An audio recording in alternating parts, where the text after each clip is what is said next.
Bien, pues nada, buenas noches, somos todos muy bienvenidos a estas charlas sobre el Catecismo de la Iglesia Católica que estamos dando online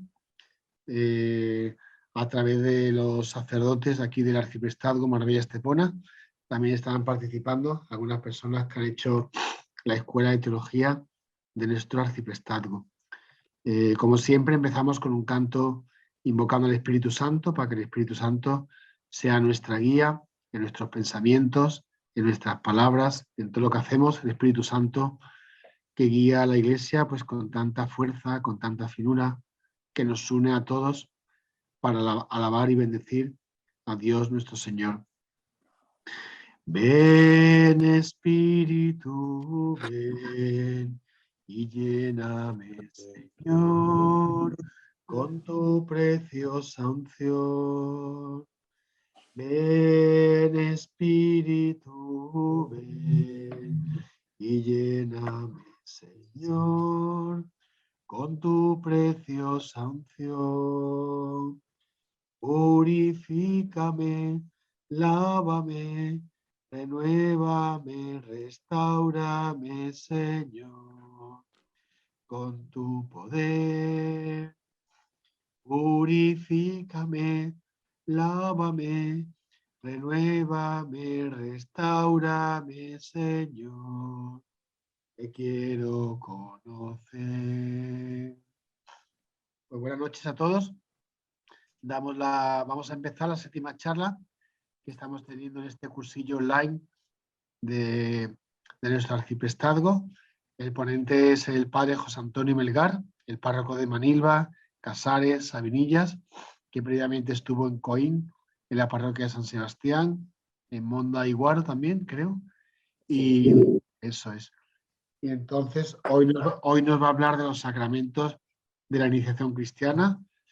Es un sacerdote también que va habitualmente una vez al año o 2 veces al año a África en misiones con médicos, hace labores humanitarias, labores de evangelización, tiene también un conocimiento, creo que ha hecho una visita o 2 también a países de Asia, también misiones de evangelización y también de sanitarias. Y bueno, creo que es una persona bastante cualificada también, lleva ya 20 años de ministerio sacerdotal, es rondeño y bueno, como han dicho antes, es un gran pescador de hombres y de mujeres y, y es un gran fichaje para la Iglesia malagueña y nos va a leccionar sobre los sacramentos de la iniciación. Pues nada, tienes la palabra. Bueno, pues un abrazo en primer lugar a todos, desde la periferia del arciprestazgo. Estoy ya en los últimos pueblos del arciprestazgo, aquí en Manilva, Sabinillas y Casares. Muy contento, muy feliz. Y bueno, se me ha encomendado esta tarea de hablar hoy de los sacramentos de la iniciación cristiana. Le decía a Rafa que he mandado el texto que corresponde del catecismo en PDF para que lo tengáis. Es bueno que lo tengáis y que si queréis profundizar, ahí tenéis todo el texto. Yo no voy a hablar de todo, porque hablar de todo supondría estar aquí como 3 horas y yo creo que no estáis un lunes por la tarde para aguantar un cura 3 horas. Vamos, me tiráis piedra ya. Entonces, yo lo que voy a hacer es dar pinceladas, ¿no?, a este tema. Va a ser muy difícil profundizar porque es un tema muy extenso, pero vamos a intentar profundizar un poquito en los sacramentos de la iniciación cristiana. Bueno, lo primero de todo es, como cuando viajamos a un sitio, localizarnos, ¿no? Bueno, lo primero de todo deciros que estamos en la segunda parte del catecismo, en la parte de la celebración del misterio cristiano. ¿Qué es lo que celebramos los cristianos? Pues los sacramentos, ¿verdad? Los sacramentos que han sido instituidos por Cristo, y que, como bien sabéis, son 7 sacramentos, ¿no? Hasta ahí llegamos, ¿no? Hay 7, ¿no? Sí, ¿no? Vale, 7 sacramentos. Hay 7 sacramentos. Pero mirad, yo me voy a centrar en 3 sacramentos, que son los llamados sacramentos de iniciación cristiana. Los sacramentos se dividen en 3 grandes bloques. Sacramentos de iniciación cristiana, que como bien sabéis son el bautismo, la confirmación y la Eucaristía. Luego están los sacramentos de curación o de sanación, que son los sacramentos de la unción de enfermos y el sacramento de la penitencia o de la confesión. Y luego están los sacramentos que están al servicio de la comunidad, que son los sacramentos, que es el sacramento del matrimonio y el sacramento del orden sacerdotal. Esos tres bloques. Nosotros vamos a hablar del primer bloque, del sacramento, de los sacramentos de la iniciación cristiana. Es decir, vamos a hablar del bautismo, vamos a hablar de la confirmación y de la Eucaristía. Como veis, son los tres sacramentos fuertotes que tenemos y que, claro, hablar de estos sacramentos podríamos estar aquí pues toda la noche. Yo lo que voy a hacer es dar algunas pinceladas, ¿de acuerdo? Lo que sí que me gustaría, cuando termine cada uno de los sacramentos, si os parece bien, podemos parar un poquito para que no sea muy pesada mi charla y me preguntéis, a cada sacramento os paramos y me preguntáis lo que queráis, porque yo intentaré responderos desde mi corta sabiduría, ¿vale? Bueno, deciros que el santo bautismo es el fundamento de toda la vida cristiana. Mirad, la puerta de la vida cristiana es el bautismo. Sin bautismo no hay vida cristiana. Esto es así no porque yo lo haya dicho o porque lo digamos los curas, sino porque así lo ha querido Cristo, ¿no? Cristo, cuando instituye el sacramento del bautismo, dice muy claramente, ¿no? Id por todo el mundo y bautizad en el nombre del Padre, del Hijo y del Espíritu Santo y haced discípulos míos, ¿no? Es decir, por tanto, la puerta de entrada para la vida cristiana es el bautismo. No se puede ser cristiano sin el bautismo, ¿de acuerdo? Bueno, mirad, vamos a ver ahora los nombres de este sacramento. Mirad, ¿qué significa la palabra bautizar? La palabra bautizar viene de una palabra griega, baptisein, que significa sumergirse, introducirse dentro del agua. Y sumergirse dentro del agua simboliza el acto de sepultarnos en la muerte de Cristo, donde seremos resucitados con Él. Fijaos qué etimología tan bonita, ¿no? La del bautismo, ¿no? Bautismo significa sumergir. Tenéis que tener muy presente que los primeros cristianos se bautizaban no por infusión, sino por inmersión.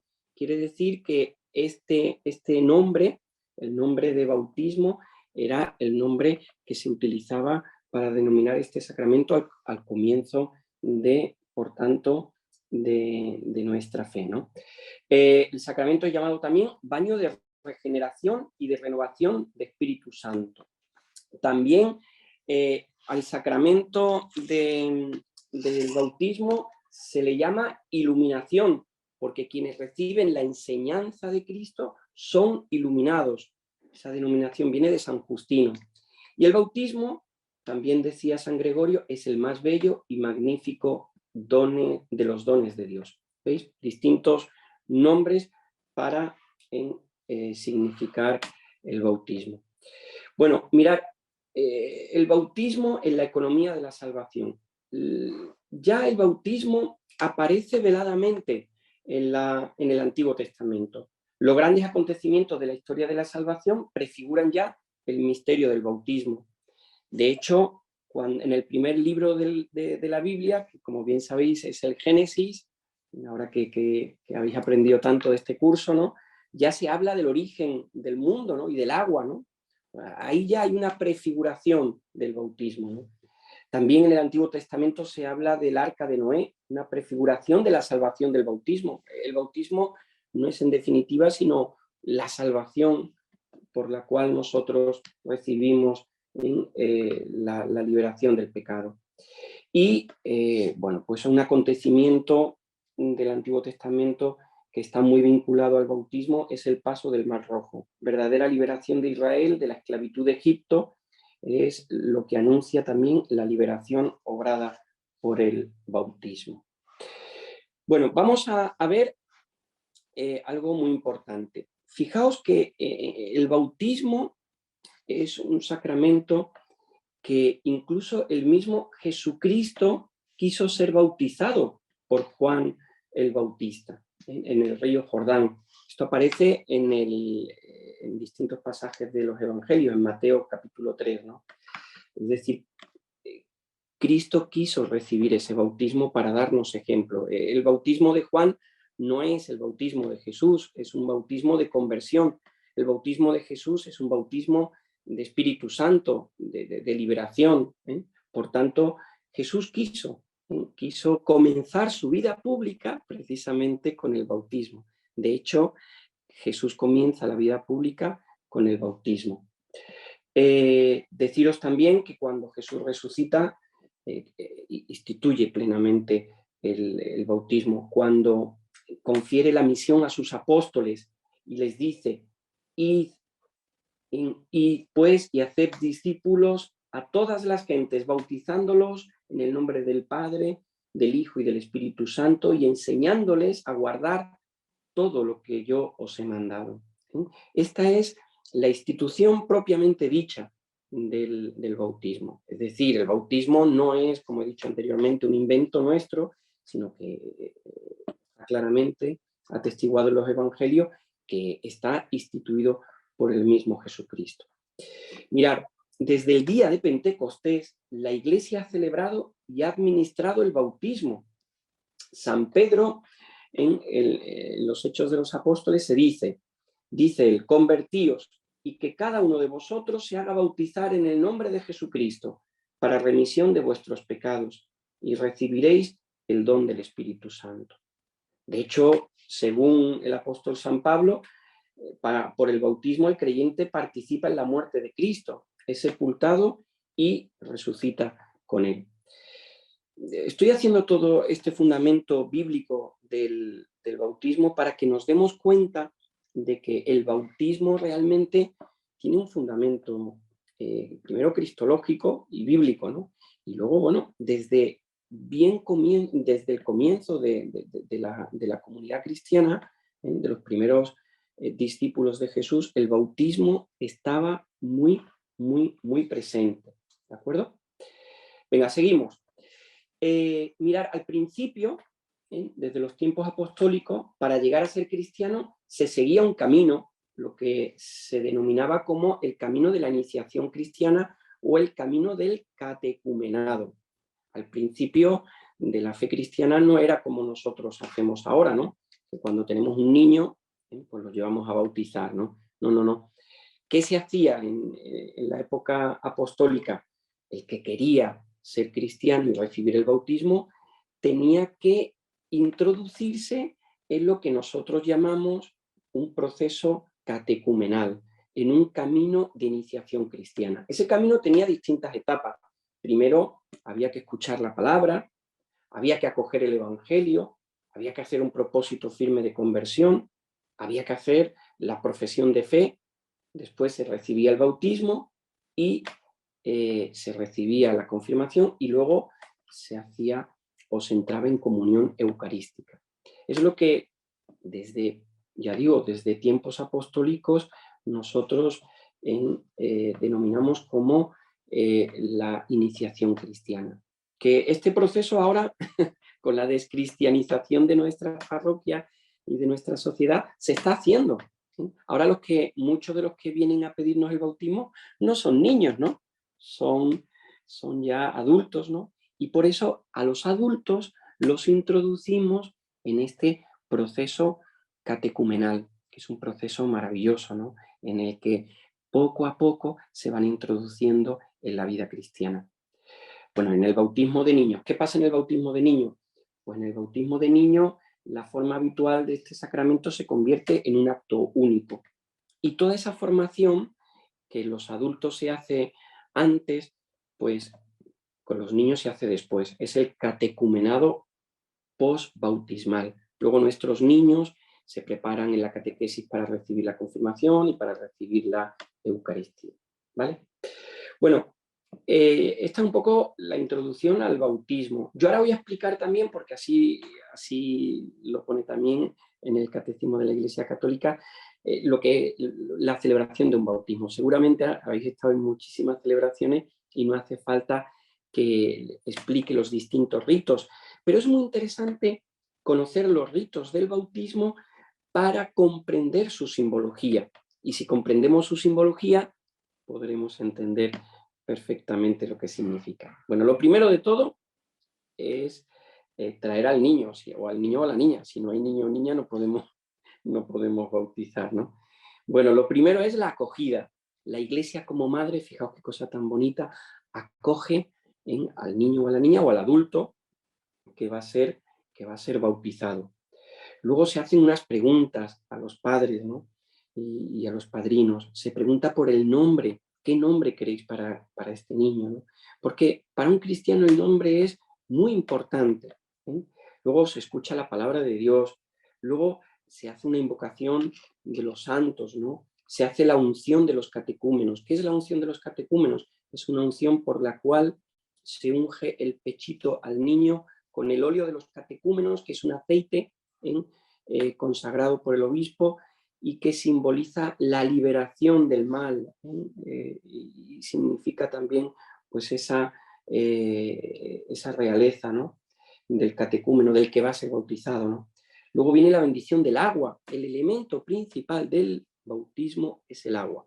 Imaginaos que yo mañana tengo un bautizo y se me fuera la pinza y dijera, bueno, en lugar de bautizar con agua, voy a bautizar con, yo qué sé, con Coca-Cola o con vino de Manilva, que está tan bueno, ¿no? Bueno, pues ese bautismo sería inválido, porque el elemento sustancial y principal del bautismo es el agua, ¿de acuerdo? Por eso se bendice el agua, ¿eh? Después se hace la profesión de fe, que la hacen los padres y cuando la persona es adulta la hace el adulto, y luego viene el bautismo.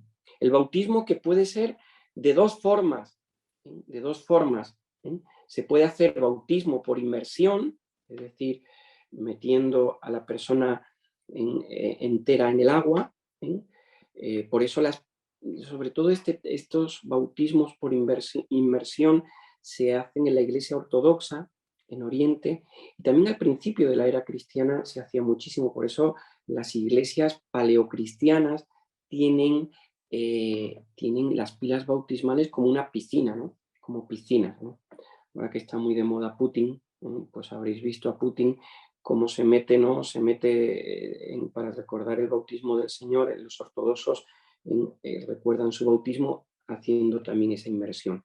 Por tanto, inmersión, y también se puede hacer el bautismo por infusión, es decir, dando 3 golpes de agua sobre el que va a ser bautizado y diciendo la fórmula, que esto es muy importante. El sacerdote no se puede inventar la fórmula del bautismo. El sacerdote tiene que respetar en todo momento, la fórmula del bautismo que Cristo, con la que Cristo instituyó el bautismo. Yo te bautizo, se dice el nombre, en el nombre del Padre, del Hijo y del Espíritu Santo. Es decir, bautizamos en el nombre de la Santísima Trinidad. Luego viene la unción del Santo Crisma, es decir, para que aquel que ha recibido el bautismo reciba la efusión del Espíritu Santo. Luego se le entrega la simbología de la vela, que es muy bonita, la vela que se enciende en el cirio pascual como representación de la resurrección de Jesucristo. Se hace el rito del éfeta, es decir, se dice una oración muy bonita para que la persona que ha sido bautizada abra sus oídos a la palabra de Dios, y luego el Padre Nuestro. Pues esa es un poco, en resumen, la celebración del bautismo, que seguramente sabéis perfectamente, porque muchos de vosotros habréis bautizado a vuestros niños. Pero es bonito conocer el significado y la simbología, ¿no? Mirad, yo que viajo mucho a África, en África el bautismo es una gran fiesta, ¿no? Dura como 3 o 4 horas la celebración, imaginaos, ¿no? Y allí además hay cantidad de niños, ¿no? Que se bautizan, ¿no? Porque el sacerdote no puede ir a los lugares con la frecuencia que ellos quisieran, ¿no? Entonces van una vez al mes, y cuando llega el sacerdote, el misionero, pues allí empieza a bautizar, ¿no? A los niños, ¿no? y a los adultos sobre todo, ¿no? Porque se considera el bautismo como un paso muy importante en la vida cristiana. Vamos allá, seguimos dando paso. ¿Quién puede recibir el bautismo? es capaz de recibir el bautismo todo ser humano, aún no bautizado y solo él, es decir, todas las personas, todo el mundo puede recibir el bautismo, pero no hagáis como, como me pasó a mí una vez, ¿no? con una señora, ¿no? No voy a decir la parroquia, ¿eh? No digo la parroquia. Una señora vino con su gatito y estaba empeñada en que yo bautizara al gato, ¿no? Entonces yo le decía, mira, que no puedo bautizar a tu gato, puedo bendecirlo si quieres, que se pueden bendecir los animales, evidentemente, ¿no? Pero no puedo bautizar a tu gato porque solamente se bautizan las personas, ¿vale? Bueno, a modo de anécdota. Seguimos. En los orígenes de la Iglesia, el bautismo de adulto era la práctica más común y ahora se nos está dando esta práctica también, ¿no? Por eso es muy importante y la Iglesia ha retomado ahora lo que anteriormente os hablaba, todo el proceso de iniciación cristiana, ¿de acuerdo? De hecho, cuando un niño tiene más de 7, 8 años, pues lo introducimos en ese proceso. Primero que reciba en una única celebración el bautismo, la confirmación y la Eucaristía. Esto es lo que hacen también los cristianos ortodoxos, a diferencia nuestra, ¿no? Ellos al niño, cuando es bautizado, el niño recibe en la Iglesia oriental reciben los 3 sacramentos, sacramento del bautismo, de la confirmación y de la comunión. De la comunión. Bueno, puesto que, mirar, una cosa quería también explicaros, ¿no? Muchas veces dice la gente, bueno, sobre todo ahora, ¿no? Se dice, bueno, ¿para qué bautizar a los niños, no? Si los niños no tienen pecado, ¿no? Y el catecismo dice una cosa muy bonita que creo que es importante. Dice, puesto que nacen con una naturaleza humana caída por el pecado original y manchada por el pecado original, los niños necesitan también el nuevo nacimiento en el bautismo. La práctica de bautizar a los niños pequeños es una tradición inmemorial de la Iglesia. Está atestiguada explícitamente ya, fijaos, desde el siglo II. Incluso, dice la Congregación de la Doctrina de la Fe, incluso en los comienzos de la predicación apostólica, cuando iban por las casas y bautizaban a familias enteras, seguramente bautizaban ya a los niños. Yo siempre recomiendo como sacerdote que se bauticen a los niños. No podemos robarles ese don tan maravilloso del bautismo. Es al final un regalo, ¿no? El bautismo, recordemos además, que es una semilla que se siembra en nuestro corazón, la semilla de la fe, y que va produciendo pues cada vez más frutos. El bautismo, por tanto, es el sacramento de la fe. La fe que se requiere para el bautismo no es una fe perfecta y madura, sino un comienzo que está llamado a desarrollarse. Al catecúmeno o a su padrino se le pregunta, ¿qué pides a la Iglesia de Dios? Y él responde, la fe. Esto es muy importante. Mirad, para recibir el bautismo no hay que ser un cristiano ya 100%. Es decir, no se nos pide una fe totalmente perfecta y madura. Para eso están los padrinos y los padres que nos ayudarán a educarnos en la fe. Pero no es necesario que el niño tenga ya, o la persona tenga un pleno fundamento de su fe. Ahora está muy de moda esto, ¿no? Que el niño elija, ¿no? Que el niño cuando sea mayor, ¿no? Y es un error, le estamos robando, yo creo que un derecho, el derecho a ser hijo de Dios. Para que la gracia bautismal pueda desarrollarse, es importante la ayuda de los padres y es también muy importante el papel del padrino o de la madrina. ¿De acuerdo? Mirad, aquí me quiero detener un poquito porque ahora, como bien sabéis, la Iglesia de la diócesis de Málaga pide que los padrinos estén confirmados. ¿Por qué pedimos que los padrinos estén confirmados? Porque queremos precisamente preservar esto, preservar que los padrinos sean personas de fe que ayuden a crecer en la fe al niño o a la niña que va a ser bautizado. ¿Vale? Bueno, seguimos. ¿Quién puede bautizar? Esto es muy, muy bonito, ¿no? Mira, los ministros ordinarios del bautismo son los obispos, los sacerdotes y los diáconos en el rito latino. Pero en el caso de necesidad, cualquier persona, incluso no bautizada, puede bautizar. Fijaos qué cosa tan bonita, ¿no? Fijaos cómo es la misericordia de Dios, que contempla, y la Iglesia como madre, ¿no? Contempla este tema, ¿no? Si hay alguien que está en peligro de muerte y no ha sido bautizado, puede ser bautizado por una persona que no esté bautizada, fijaos. Y si tiene la intención requerida y utiliza la forma bautismal trinitaria, ¿de acuerdo? Es el bautismo del deseo. También existe el bautismo del deseo, que lo habéis escuchado muchas veces, ¿verdad?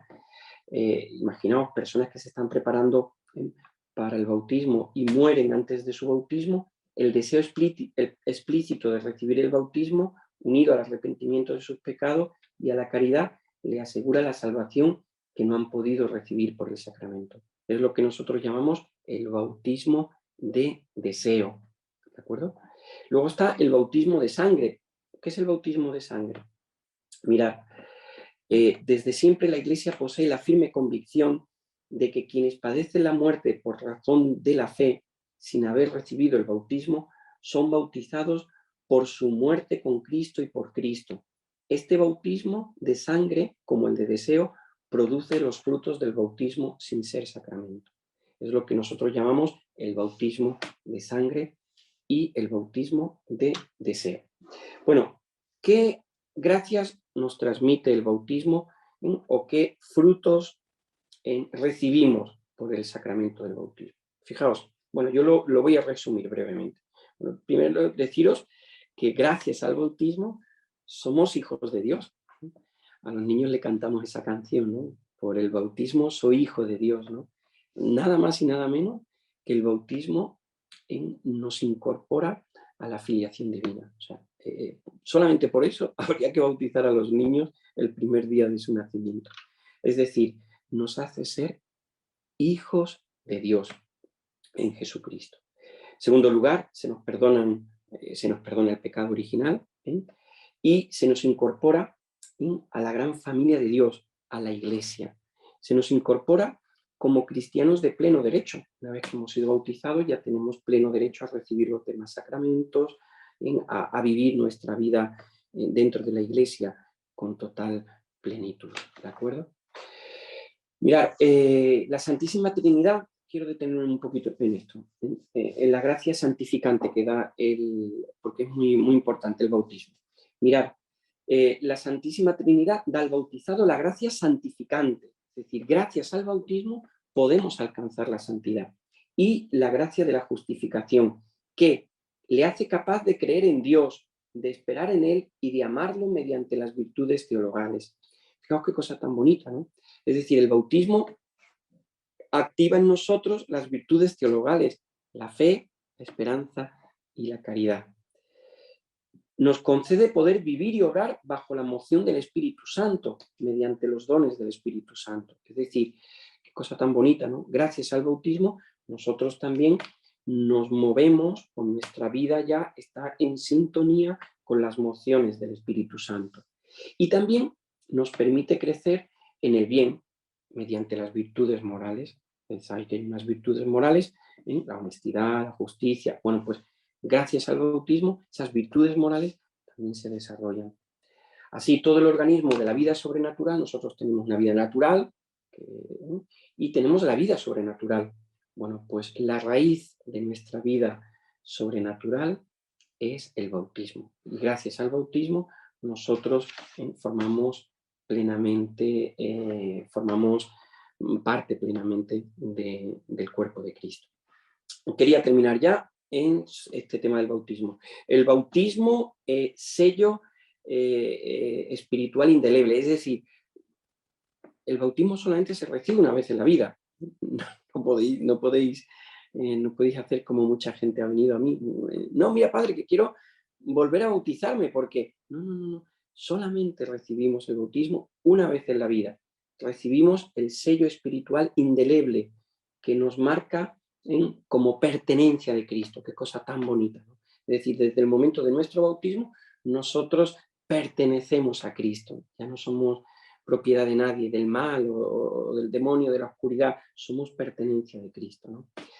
Y bueno, termino con esto, ¿vale? Abrimos ronda de preguntas sobre el bautismo para entrar en la confirmación. Me he alargado muchísimo, ¿eh? En los siguientes sacramentos intentaré ser un poquito más breve.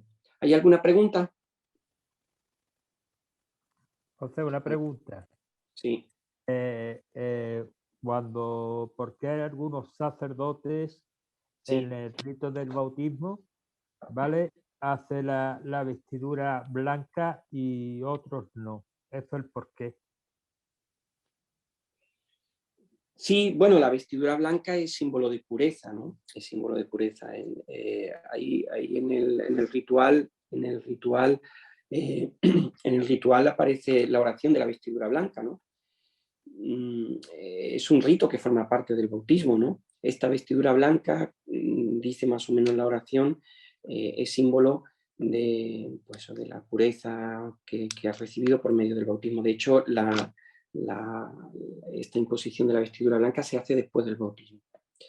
Lo que pasa es que al no ser un rito, ¿cómo se llama? Un rito fundamental del bautismo, a lo mejor algunos sacerdotes prescinden de él.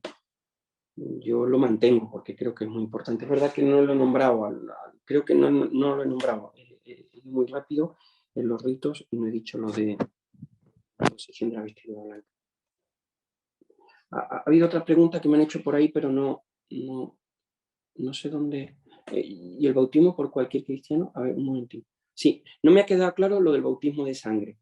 Sí, mira, el bautismo de sangre es, mirar, es que lo he leído muy rápido. Mira, el bautismo de sangre es aquella persona que muere dando testimonio de Cristo, es decir, los mártires, y no ha sido bautizado, porque no ha recibido el bautismo, por ese martirio ya recibe lo que nosotros llamamos, lo que la Iglesia llama el bautismo de sangre, que tiene el mismo efecto que el bautismo. ¿Vale? Creo que queda claro, ¿no? Creo que queda claro. Y el bautismo por cualquier cristiano, porque supongo que el rito no tendría la misma partes. Yolanda, no te entiendo muy bien lo que quieres decir. Si me lo dices... Sí, ¿me escuchas ahora? Sí, perfectamente. Ajá, buenas noches. Sí, cuando has hablado de que cualquier cristiano en un momento determinado de urgencia o de... Necesidad. Sí, o de necesidad, exacto. Puede bautizar, claro, el rito no sería igual que cuando lo bautizáis vosotros. Es decir, sería algo muy simple o muy... Claro. ¿no? Claro. ¿Y en qué consistiría exactamente? Es que solamente... me ha dado curiosidad. Sí, mira, te voy a explicar. Una vez, allí en Sierra Leona, en la guerra civil, bueno, hubo muchísimos asesinatos, bueno, fue algo terrible, ¿no? Y a mí me contaban que muchos catequistas, muchas catequistas bautizaban a los niños antes de que fueran muertos, antes de que fueran atrapados por la guerrilla y fueran asesinados, ¿no? Y el rito consiste en echarle el agua en la cabeza diciendo la fórmula trinitaria. Yo te bautizo en el nombre del Padre, del Hijo y del Espíritu Santo. Solamente el rito consiste en eso. Después, si ya ha pasado la urgencia y la necesidad y ya no hay peligro, después se completaría el rito por un sacerdote, pero el sacerdote no bautiza de nuevo. ¿Entiendes? Porque el bautismo solamente se recibe una vez en la vida. ¿Vale? De acuerdo. Muchas gracias. Nada, Yolanda, a ti. Pero estos son en casos muy extremos, ¿no? Sí, en caso de una necesidad o de una muerte inminente, ¿no? Eso. Que sería un poco parecido como la extrema-unción. Eso, sí. Que por son ejemplo, en un caso inminente de que no pueda llegar un sacerdote, ¿no? Eso, yo conozco muchos médicos católicos, ¿no? Médicos católicos que han asistido a partos y que el niño moría y, bueno, antes de que el niño muriese sin recibir el bautismo, han bautizado al niño, también, evidentemente con el permiso de los padres, ¿no? Que me pareció muy curioso, por eso le he Sí, preguntado. Porque no pero sabía que fíjate, existía eso, fíjese, porque yo siempre he escuchado como que los niños hay que bautizarlos muy temprano, se vayan a morir, se quedan en el limbo y esas cosas. no, Y fíjate qué cosa más bonita, ¿no? Porque sí, sí, la sí, salvación de Dios está ahí siempre, sí, su misericordia es muy grande. y cómo es la iglesia, ¿verdad? Qué madre, ¿no? Sí. Sí, qué madre, ¿no? Sí, porque además incluso ese bautismo lo puede hacer alguien que no esté bautizado, qué curioso, ¿no? Es decir, Anda. Ah, yo sí. pensaba que tenía que ser cristiano. No, no, no, no, no, no, no, no, no, no, no. Siempre que lo haga con la fórmula y con la intención de que esa persona que va a ser bautizada sea hija de Dios, ¿no? O hijo de Dios. Ay, qué bonito. Sí, muy bonito. Bueno, ¿alguna preguntilla más sobre este sacramento? Oye, he dado pinceladas porque esto es muy complicado resumir todo en tan breve tiempo, ¿vale? ¿Seguimos? ¿Qué os parece? Rafael ya se ha ido a dormir seguramente. No, sigue. ¿Sí? Adelante, Venga, pues adelante. Pues sigo con el sacramento de la confirmación, ¿vale? Procuraré ser más breve, ¿vale? Mirad, el sacramento de la confirmación. Muchos podemos pensar en este proceso de iniciación cristiana, bueno, si ya hemos recibido el Espíritu Santo, ¿eh? Con la unción del Santo Crisma en el bautismo, no es necesario recibir la confirmación, ¿no? Pues dice, fijaos qué cosa tan bonita, dice el Catecismo de la Iglesia Católica: la recepción de este sacramento de la confirmación es necesaria para la plenitud de la gracia bautismal. Es decir, mirar, la plenitud de la gracia bautismal la recibimos cuando somos confirmados. En efecto, a los bautizados el sacramento de la confirmación los une más íntimamente a la Iglesia y los enriquece con una fortaleza especial del Espíritu Santo. De esta forma quedan obligados aún más, como auténticos testigos de Cristo, a extender y a defender la fe con sus palabras y sus obras. Es decir, mirad, es como un proceso muy bonito el de la iniciación cristiana. Hemos sido bautizados, hemos sido hijos de Dios, y con la confirmación nosotros recibimos la plenitud de nuestra vida cristiana por los dones del Espíritu Santo. Bueno, deciros también que ya en el Antiguo Testamento los profetas anunciaron que el Espíritu del Señor reposaría sobre el Mesías esperado. Ese Mesías es Jesucristo, que, como bien sabéis, recibe incluso una señal el día de su bautismo en forma de paloma, que simboliza que Él es el ungido, que Él es el que tiene la plenitud del Espíritu. Ahora bien, esa plenitud del Espíritu no debía permanecer únicamente en el Mesías, sino que debía ser comunicada a todo el pueblo mesiánico. Es decir, Cristo, por tanto, extiende esa plenitud del Espíritu con este sacramento. Muy pronto, para mejor significar el don del Espíritu Santo, se añadió a la imposición de manos una unción con óleo perfumado. Esta unción ilustra el nombre de cristiano, que significa ungido y que tiene su origen en el nombre de Cristo, al que Dios ungió con el Espíritu Santo. Fijaos qué cosa tan bonita, ¿no? Es decir, nosotros somos los ungidos, es decir, los que somos ungidos en Cristo, somos los seguidores de Cristo. Bueno, el elemento principal, y voy a ir resumiendo mucho, el elemento principal de la confirmación es la unción. ¿Qué es la unción? Mirad, la unción es que el obispo nos unge con un aceite que está consagrado, que nosotros llamamos santo crisma. Además está perfumado, y que este santo crisma se consagra en la misa crismal. El único que puede consagrar este crisma es el obispo, que es el sucesor de los apóstoles. Con este crisma, el obispo unge a la persona que va a ser confirmada, diciéndole las siguientes palabras: por esta señal recibe, por esta unción recibe la señal del Espíritu Santo, en el nombre del Padre, del Hijo y del Espíritu Santo. Entonces, es muy importante porque gracias a esta unción quedamos marcados por el sello del Espíritu Santo, ¿de acuerdo? La unción del Santo Crisma es signo de consagración. Nosotros, por esta unción, somos consagrados como cristianos, como seguidores de Jesucristo.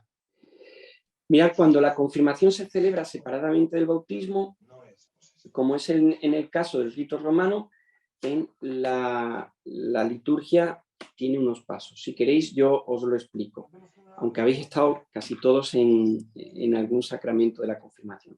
Bueno, lo primero de todo, se hace profesión de fe, luego el obispo extiende las manos como símbolo también de la venida del Espíritu Santo, y luego se hace la unción del Santo Crisma sobre la frente. Se unge en la frente, pues diciendo esas palabras: recibe por esta señal el don del Espíritu Santo.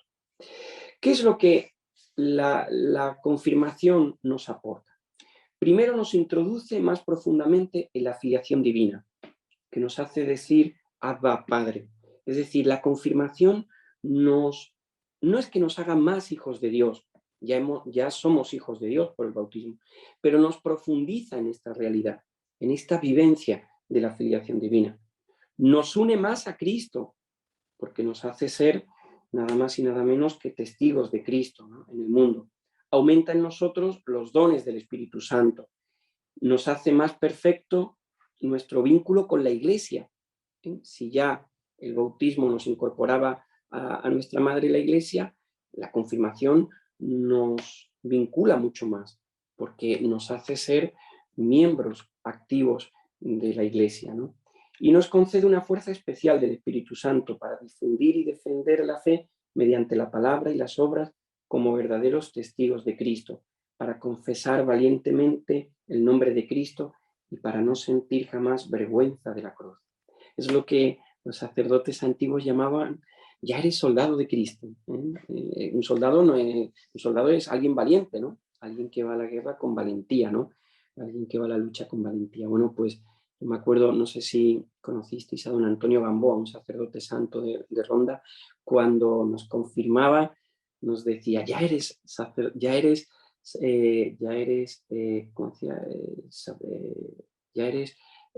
perteneces al ejército de Cristo, nos decía. Ya eres legionario de Cristo, nos decía. Soldado, perdón, eso es soldado. La confirmación, como el bautismo, del que es la plenitud, solo se da una vez. Esto es importante. Mirar, imprime carácter. Ahora, ¿sabéis lo que está pasando, ¿no? Como se está pidiendo la confirmación para ser padrino o madrina de bautismo, ¿no? Pues todo el mundo está confirmado, ¿no? No, yo me confirmé, pero usted me puede confirmar otra vez. Si no, no. Es importante que sepamos cuándo ha sido tu confirmación, porque el sacramento de la confirmación solamente, igual que el del bautismo, se recibe una única vez. Por eso es un sacramento que imprime carácter. Es lo que nosotros llamamos, marca espiritualmente a la persona para toda la vida, ¿vale? Otra cosa importante: para recibir el sacramento de la confirmación es preciso hallarse en estado de gracia. Conviene ir al sacramento de la penitencia, de la confesión, para ser purificado en atención al don del Espíritu Santo. Para la confirmación, como para el bautismo, conviene que los candidatos busquen la ayuda espiritual de un padrino o de una madrina. Porque claro, es decir, es importante el testimonio de un padrino o de una madrina para crecer también nosotros en la fe. ¿Veis, por tanto, qué importante es la vida cristiana, el acompañamiento espiritual? Esto es a mí me gusta mucho, ¿no? Y tiene mucho sentido, ¿no? Cuando Jesús manda a sus discípulos ir de dos en dos a los pueblos, es decir, lo que Jesús nos está pidiendo es que vivamos nuestra fe acompañados espiritualmente. Por eso es muy importante la dirección espiritual, por eso es muy importante la labor del padrino y de la madrina, ¿no? Porque un buen padrino y una buena madrina nos ayudará a vivir mejor nuestra vida cristiana. Bueno, ¿quién es el que puede recibir el sacramento de la confirmación? Pues todo bautizado.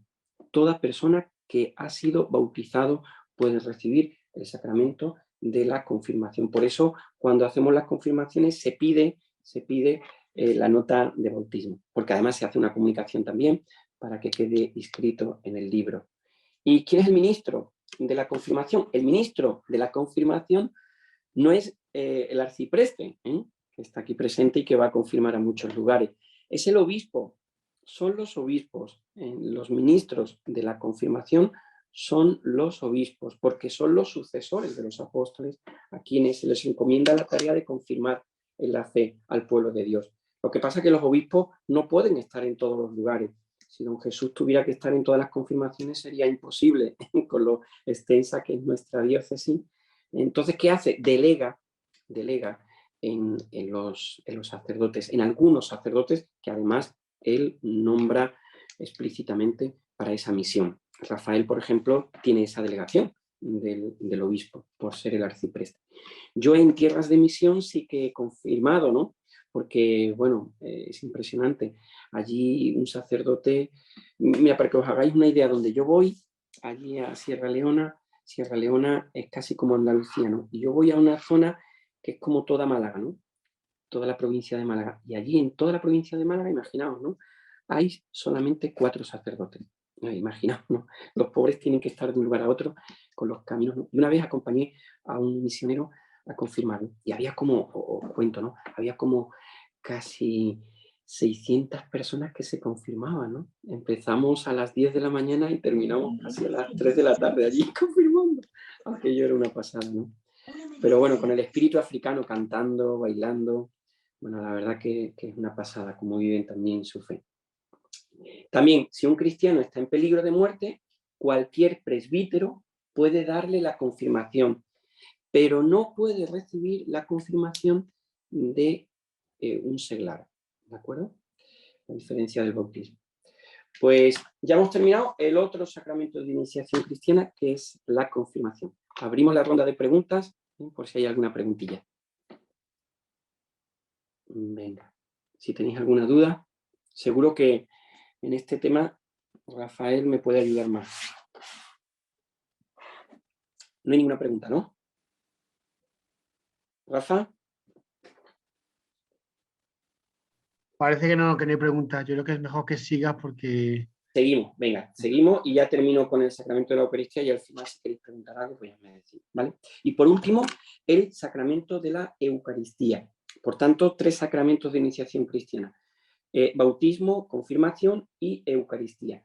Mira, la Eucaristía es la fuente y el culmen de la vida del cristiano.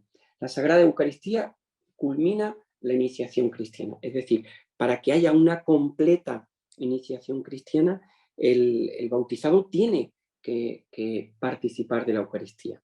Por eso es tan importante la Eucaristía, porque para nosotros es fuente y culmen de nuestra vida cristiana. Yo diría, fíjate, me voy a atrever a ser más papista que el Papa.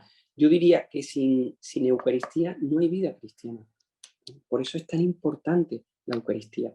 Porque si somos cristianos es gracias a la Eucaristía también. En el sentido de que es la Eucaristía la que alimenta nuestra vida cristiana. Por la celebración eucarística nos unimos ya a la liturgia del cielo. Anticipamos la vida eterna cuando Dios será todo en todos. Bueno, los nombres de este sacramento. Se llama Eucaristía, sabéis que es una palabra griega que significa acción de gracias. Recuerda las bendiciones judías que proclamaban las obras de Dios, la creación, la redención y la santificación. Eucaristía, fijaos qué nombre tan bonito, ¿no? El banquete del Señor, porque se trata de la cena que el Señor celebró con sus discípulos la víspera de su pasión. Banquete del Señor, cosa tan bonita, ¿no? Es un banquete, ¿no? Donde el mismo Jesús se entrega como alimento de salvación para todos nosotros, ¿de acuerdo? Se llama también fracción del pan, porque propio de la Eucaristía es partir el pan, ¿no? Que es lo que Jesús hizo, ¿no? Parte el pan, como nos dicen los distintos textos evangélicos, y lo distribuye. Es otro nombre también, la asamblea eucarística, porque la Eucaristía se celebra en la asamblea de los fieles, expresión de la vida de la Iglesia, memorial de la pasión y de la resurrección del Señor. Es decir, es hacer presente, por eso se dice memorial de la pasión y de la resurrección del Señor, es hacer presente la misma pasión, muerte y resurrección de Jesucristo cada vez que celebramos la Eucaristía. Por eso se llama también santo sacrificio, porque actualiza, es decir, hace presente. Fijaos, decía el cura de Ars que si tomásemos conciencia de lo que simboliza y significa la Eucaristía, pues nos moriríamos, ¿no? De lo que significa, ¿no? Santo sacrificio porque actualiza el único sacrificio de Cristo Salvador. Santa y divina liturgia, porque es la liturgia por excelencia del cristiano. La comunión, porque es el sacramento por el cual nosotros nos unimos a Cristo en comunión y nos hacemos partícipes del cuerpo y de la sangre de Cristo. Y se llama también Santa Misa. Si nosotros preguntamos a la gente por qué la Eucaristía se llama la misa, mucha gente no lo sabe, ¿no? Porque la palabra misa significa en latín envío, ¿no? Es decir, es en la misa, es en la Eucaristía donde nosotros recibimos el envío para cumplir la voluntad de Dios en nuestra vida. Los signos de la Eucaristía, el pan y el vino. Así ha querido Cristo, ¿no? Cristo tomó pan, tomó el cáliz lleno de vino. Y en el corazón de la celebración de la Eucaristía se encuentra el pan y el vino, que por las palabras de Cristo y por la invocación del Espíritu Santo se convierten en el cuerpo y en la sangre de Cristo, por lo que nosotros llamamos la transustanciación. Siguen las especies de pan y de vino, pero está realmente presente el cuerpo y la sangre de Jesús. ¿De acuerdo? La institución de la Eucaristía. Esto es muy importante, ¿no? Porque, mirad, la Eucaristía, igual que el bautismo y la confirmación, ha sido instituida por Cristo. El Señor, habiendo amado a los suyos, los amó hasta el fin. Sabiendo que había llegado la hora de partir de este mundo para retornar a su Padre, en el transcurso de una cena, les lavó los pies y les dio el mandamiento del amor. Instituyó la Eucaristía como memorial de su muerte y de su resurrección y ordenó a sus apóstoles celebrarlo hasta su retorno.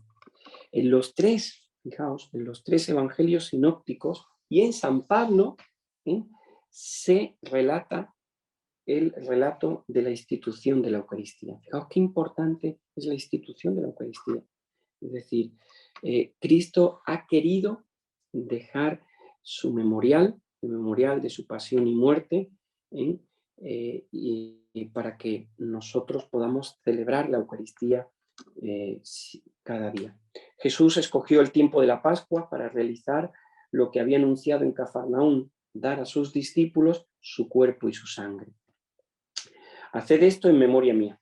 El mandamiento de Jesús de repetir su gesto, es decir, ya el libro de los Hechos de los Apóstoles lo dice, ¿no? Acudían asiduamente a la enseñanza de los apóstoles, fieles a la comunión fraterna, a la fracción del pan.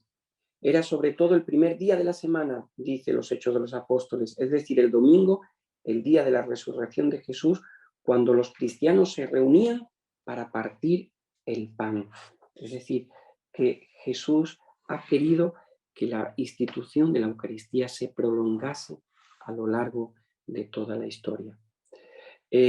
Bueno, deciros que la celebración de la misa que celebramos es la celebración de la misa que se ha venido haciendo siempre, ¿no? Con alguna variación, ¿no? Ya desde el siglo II, el mártir San Justino pues hace una explicación de cómo era la celebración. Y viene a recoger un poco lo que es nuestra celebración eucarística. El momento de la liturgia de la palabra y el momento de la liturgia eucarística. La liturgia de la Eucaristía se desarrolla conforme a una estructura fundamental que se ha conservado a través de los siglos hasta nosotros. Comprende dos grandes momentos que forman una unidad básica: liturgia de la palabra y liturgia de la Eucaristía. Bueno, que no voy a entrar en las distintas partes de la celebración de la misa porque las sabéis, ¿vale? Simplemente quería hacer hincapié en la consagración, que como bien sabéis son las mismas palabras de Jesús, y bueno, deciros también que la Eucaristía, acción de gracias, alabanza al Padre, memorial del sacrificio de Cristo, y presencia de Cristo por el poder de su palabra y de su Espíritu. La Eucaristía es el memorial de la Pascua de Cristo, ¿de acuerdo? Y voy a terminar con el tema de la adoración, que yo creo que es muy importante tener. Sabéis que la Eucaristía, el culto de la Eucaristía es un culto fundamental en nuestra vida cristiana. Nosotros no solamente participamos de la Eucaristía cuando asistimos a misa, sino que también tenemos el culto a la Eucaristía fuera de la misa, ¿no? La Iglesia Católica ha dado y continúa dando este culto de adoración que se debe al sacramento de la Eucaristía no solamente durante la misa, sino también fuera de su celebración. Y por eso hacemos exposiciones del Santísimo, hacemos la exposición permanente que hay, por ejemplo, en varias parroquias de nuestro arciprestazgo, ¿no? La adoración de la Eucaristía es algo fundamental, porque es en la Eucaristía, en el encuentro con Cristo presente, realmente la Eucaristía, donde nuestra vida cristiana tiene plenitud. El sagrario, ¿no?, como lugar importante donde se reserva la Eucaristía, y bueno, pues es importantísimo en acudir a las visitas al Santísimo Sacramento. Termino con una frase de Juan Pablo II.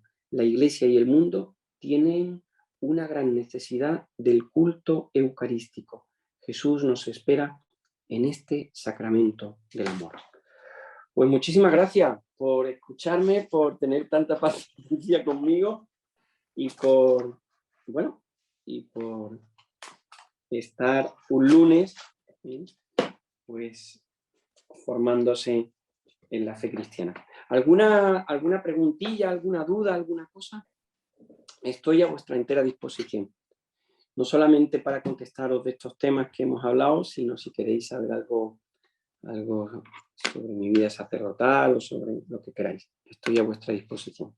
Es muy difícil resumir, os lo digo, es muy difícil resumir en una charla estos sacramentos. Cada sacramento necesitaría una charla. Pero bueno, yo creo que ahí tenéis el compendio del Catecismo de la Iglesia Católica, que lo podéis leer, os lo he mandado en PDF y ya está, ¿vale? Muy bien, pues nada, damos las gracias al Padre José Antonio por esta magnífica charla, pues con anécdotas, ha hecho una síntesis, una introducción a los sacramentos de la iniciación cristiana, bautismo, confirmación, Eucaristía. Yo creo que, bueno, que todos más o menos los que estamos cerca de las parroquias, pues vamos viendo, ¿no? Como en las catequesis, los niños ahora se confirman antes de la comunión. También conocemos casos de adultos que se bautizan en la vigilia pascual. Y bueno, yo creo que también ese apunte que has hecho es muy importante, ¿verdad? El centro de esta vida cristiana es Jesucristo. Y Jesucristo está en la Eucaristía. Y vamos a la misa para llenarnos de Cristo, para escuchar la palabra de Dios, para que Él entre en nosotros, en la comunión, y se haga uno. Y eso es lo más maravilloso del mundo, eso es el cielo y la tierra. Y para prepararnos para la misa, pues tenemos la adoración. Tenemos 2 parroquias en el arciprestazgo, en Cancelada, en el Calvario, que tenemos adoración perpetua. Y es como un recordatorio de la presencia de Cristo, que está en todos los sagrarios. Siempre estamos llamados a adorarle, a visitarle. Es una cárcel de amor. Dios es tan grande que se hace tan pequeño. El amor más grande es aquel que se hace más pequeño. Y Dios, que es tan grande, pues se hace tan pequeñito que se hace pan de vida.